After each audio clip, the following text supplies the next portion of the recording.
이제 우리는 모두 위대한 대한민국의 위대한 똑같은 대한국민들입니다.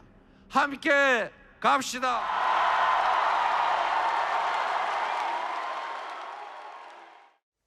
South Korea is due to embark afresh under a brand new government to be formed by the Democratic Party's Lee Jae-myung after he officially claimed victory in the 21st presidential election. Our Shin Ha-young begins our coverage.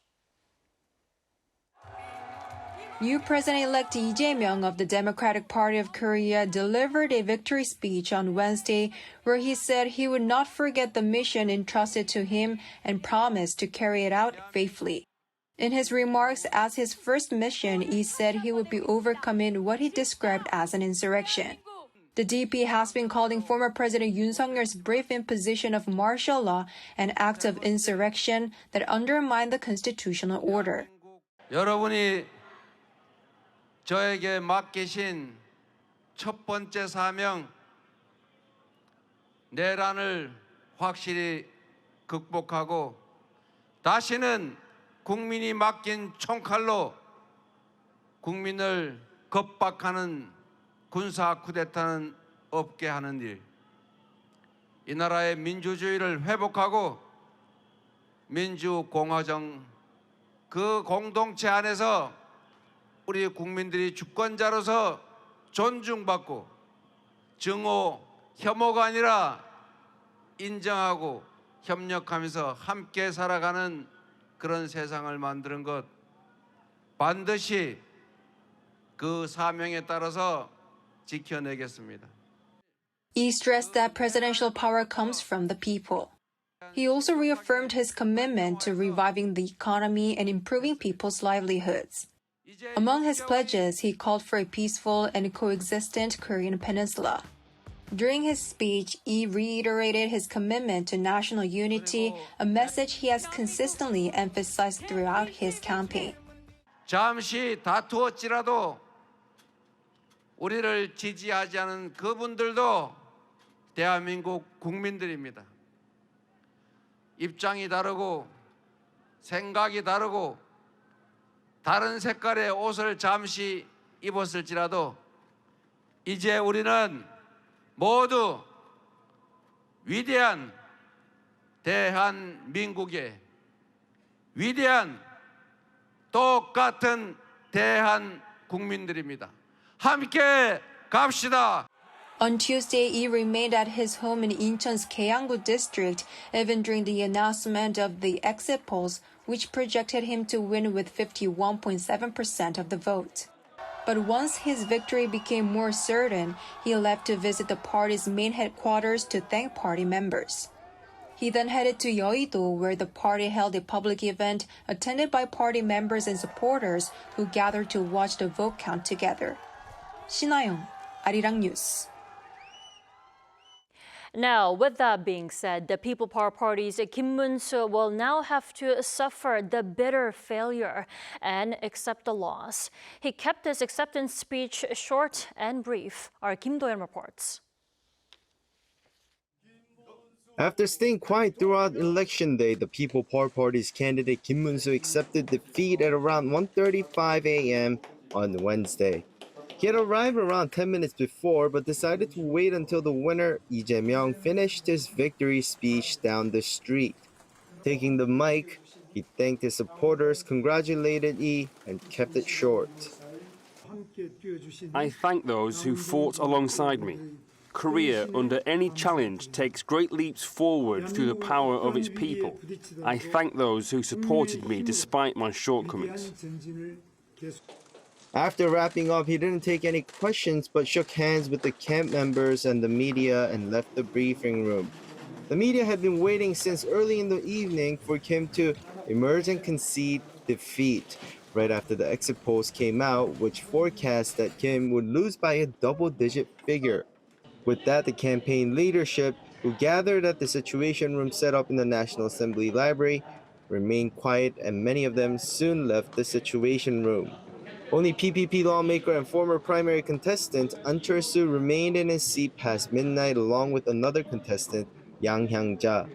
For some in the campaign, the exit polls were shocking as they believed that a comeback was made during the past 22 days.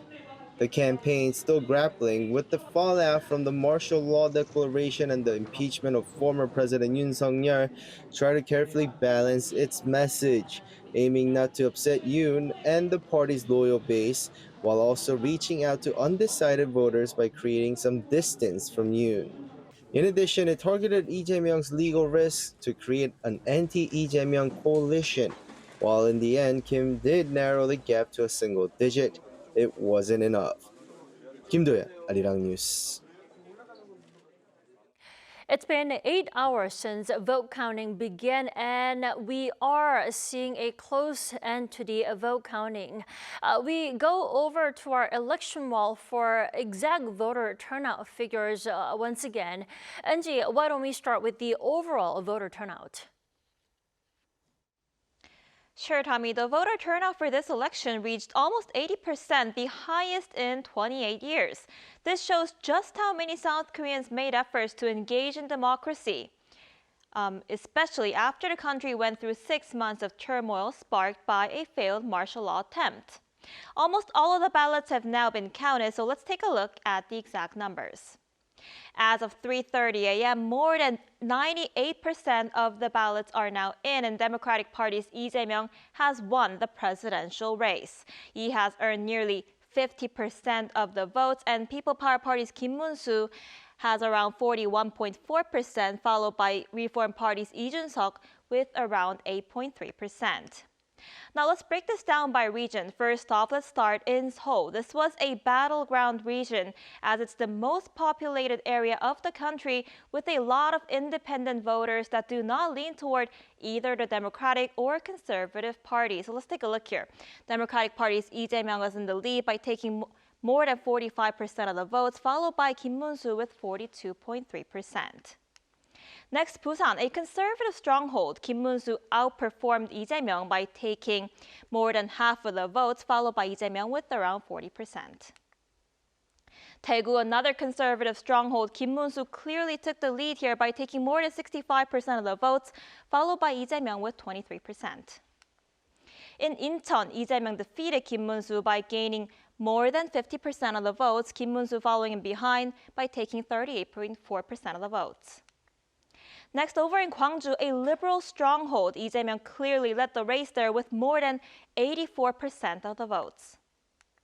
In Daejeon, this is a battleground region and it was a tight race. Lee Jae-myung was slightly in the lead by taking more than 48.5% of the votes.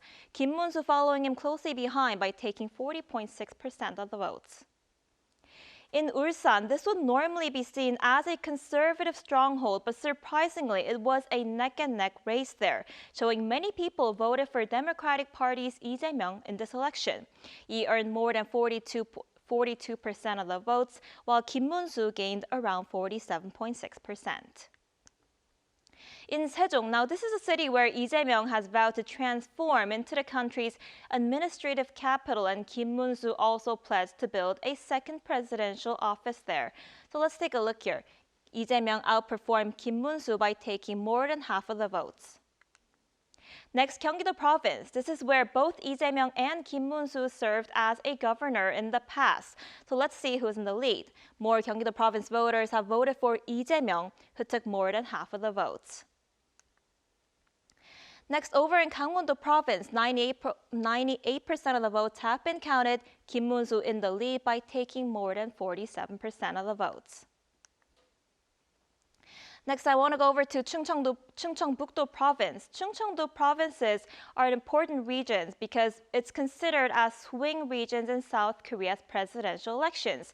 Candidates who gain more votes in Chungcheongbuk-do provinces were often elected as the president of South Korea. So let's take a look. Chungcheongbuk-do Province, Lee Jae-myung was in the lead by taking 47.3%. And in Chungcheongnam-do Province, another crucial swing region, Lee Jae-myung was in the lead by taking 47.5%, followed by Kim Moon-soo with 43.6%. Moving over to Jeollabuk-do province, traditionally a liberal stronghold, Lee Jae-myung defeated Kim by taking more than 80% of the votes. Jeollanam-do province, another region with many liberal voters, Lee Jae-myung again leading the race by taking 85.9% of the votes.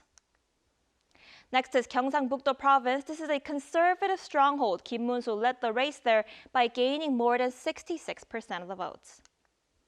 Gyeongsang-nam-do province, Kim Moon-soo again outperformed Lee by taking more than half of the votes. Last but not least, Jeju. Lee Jae-myung defeated Kim Moon-soo by taking more than 54% of the votes, Kim Moon-soo following him behind by taking 34.8%. And with almost all of the votes in, Lee Jae-myung has won the 21st presidential election. He is now set to become the next leader of South Korea. Back to you, Tami. Eunji, thank you for that coverage. Now, President-elect Lee Jae-myung has risen from humble beginnings, overcoming his physical hardships and social barriers to claim South Korea's highest office after 2 failed attempts. Who is Lee Jae-myung? Here's a brief of the 61-year-old so far. We didn't even grow up with a dirt spoon. We came from a family with no spoon at all. As you can see, that kind of background has brought a lot of pain to our family. Even his biggest critics won't be able to deny that Lee Jae-myung, the newly elected president of South Korea, is self-made. Lee, who is 61 years old, was born in Andong as the 5th of 7 children. Facing severe financial hardship, he inflated his age to work in factories and suffered from industrial accidents, one leaving his arm permanently disabled and exempting him from military service. Despite this, he studied on his own to pass middle and high school equivalency exams, later earning a college scholarship. The year he graduated, he also passed South Korea's notoriously difficult bar exam, setting him on the path to become a human rights lawyer. And his background as an underage labor and human rights lawyer heavily influenced his political career, which began as the city of Seongnam's mayor in 2010 and drove its focus on policies addressing social conflict and inequality. Lee Jae-myung identified polarization and significant disparity is the issue, root cause of the social conflicts. So he suggests artificial intelligence and maybe renewable energy and cultural content industry. He suggests to maintain our growth, to reduce our social division. After gaining attention for his bold progressive policies as mayor, he went on to become the governor of Gyeonggi-do province, which expanded his political base and helped launch his presidential runs. Although he narrowly lost to former President Yoon Suk-yeol by just 0.73 percentage points in 2022, one of the tightest races in Korean history, Yoon's failed attempt to invoke martial law later paved the way for Lee's ultimately successful bid this year. But while his rags-to-riches story inspired many, the nation's deep political divide was laid bare when he was stabbed by an assailant posing as a supporter last year. With polarization remaining a pressing issue, Lee's emphasis on the importance of unity throughout the campaign signals and national cohesion will be a key theme of his presidency.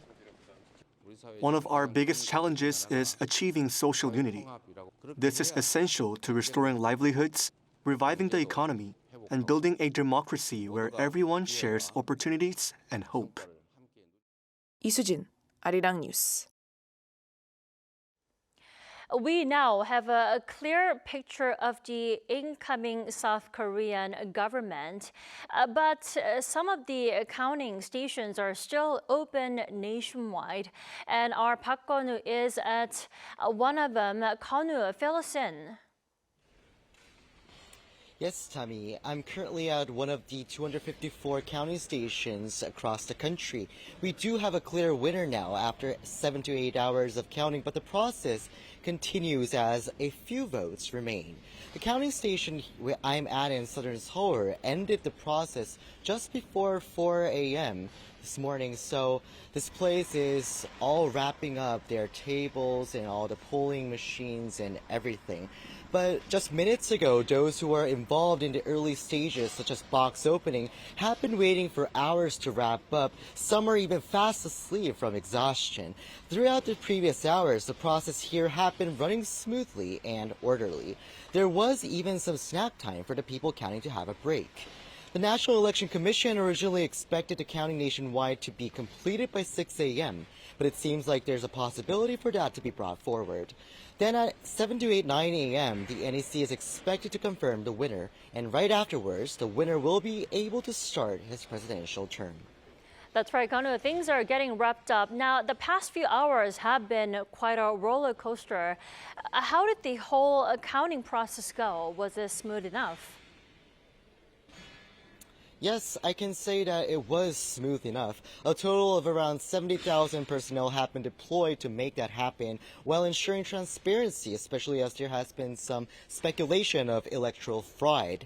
Police authorities raised the national emergency level alert to the highest kapo since 6 a.m. yesterday, which was Tuesday nationwide, enabling full mobilization, including special security forces outside counting centers. That's set to last until the new president-elect reaches his office in Yongsan. In some places, though, there were minor disturbances as a few observers shouted that the process seemed suspicious or that the CCTV inside wasn't working properly. But police intervened to restore order and allow the counting to continue at the right pace. And that's all I have for you now. Back to you, Tami.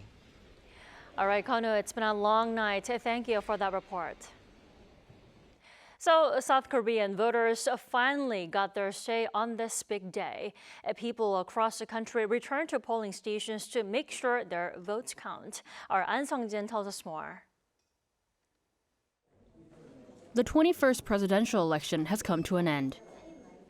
From 6 a.m. to 8 p.m. on Tuesday, more than 14,000 voting stations nationwide, including this one in Sadangdong, Dongjaku, Seoul, were open. Starting early in the morning with the older members of the population showing up as soon as the polling stations opened, to families with young children, throughout the 14 hours of voting, people continued to show up to cast their ballots, right up until the last minute before polling stations closed. This is my first vote ever, and I'm proud to be participating in it. I would like them to work on making Korea a better country to live in. Now that I've finished voting, I'm going to go to work right away. I hope someone honest becomes the president. Our economy is going through a difficult time right now, so I hope the new president can boost our economy domestically and internationally, and also improve people's livelihoods. After they headed out of the polling booths, many were seen taking pictures in front of the polling station with a ballot stamp on their hand. This shows that a lot of Koreans are participating in an I voted movement. There are also these kinds of certification sheets with art or characters on them, where people can get stamps to show that they voted. Voters came to exercise their right to vote in hopes of electing a president who will lead South Korea through a pivotal period. An Sung-jin, Arirang News.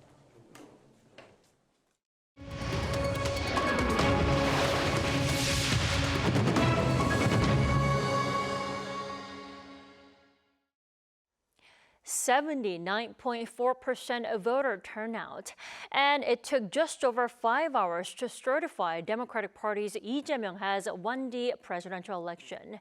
We dissect the key takeaways of the voter turnout with Mr. An Jung-sung. Early, good morning to you. Good morning. Sir, we saw a whopping 79.4% voter turnout, the highest figure in 20 years. Yes, that's true, right. And then, however, I was expecting a little bit higher. Oh, higher than 79.4. Yeah, a little bit more higher, but it seems like 78. I was expecting maybe a little bit over 80%. Well, still, it's a pretty high number. Still a good participation. And the second highest. Second highest. Yeah.